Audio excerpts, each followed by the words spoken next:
శ్రీహరి శర్మ గారితో మాట్లాడదాం. ఇవాళ ముహూర్త బలం చాలా అత్యద్భుతం అని చెప్తున్నారు. మామూలుగా 5 గ్రహాలు ఒకే వరుసలో ఉంటేనే చాలా బాగుంటుంది, కానీ ఈసారి 6 గ్రహాలు ఉన్నాయి. చాలా విశేషాలు చెప్తున్నారు. ఈ ముహూర్తం గురించి కొంచెం దాన్ని వివరిస్తారండి? తప్పకుండా అమ్మా.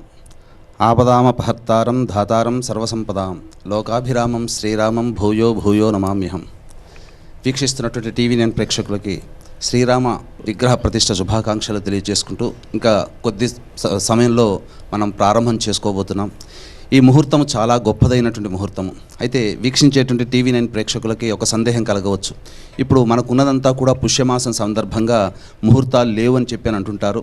కానీ వాస్తవానికి భారతదేశంలో అనేక కాలమానాలు అనేటువంటివి ఉన్నాయి. అందులో మనది చాంద్రమానము, తమిళనాడు ప్రాంతంలో సౌరమానము, అలాగే బారహస్పత్యమానం అనేటువంటిది ఉత్తరాది ప్రాంతంలో వాళ్ళు పాటిస్తారు. వాళ్ళకి ఈనాటికి శుభముహూర్తాలు అనేటువంటివి ఉన్నాయి. కాబట్టి ఈ రోజున జరగబోయేటువంటి ప్రాణప్రతిష్ఠ అనగా విగ్రహ ప్రతిష్టకి సంబంధించినటువంటి ముహూర్తాన్ని కనుక మనం చూసుకున్నట్లయితే గొప్పదైనటువంటి ముహూర్తము. లగ్నంలో మొట్టమొదటి లగ్నమైనటువంటి మేషలగ్నము, అందున లగ్నంలో గురువు స్థితి పొంది ఉన్నాడు.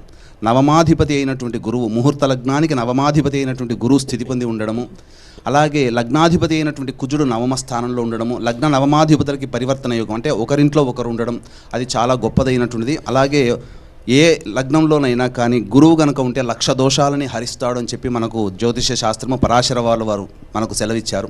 ఇంకా గొప్ప యోగాలు ఉన్నాయి. ఆత్మకారకుడు చంద్రుడు అంటే చంద్రుడు ఉచ్చస్థితిలో ఉండడము, ఆత్మకారకుడు చంద్రుడు ఉండడము, అటు చంద్రుడి మీద ఏ గ్రహ దృష్టి లేకపోవడం చాలా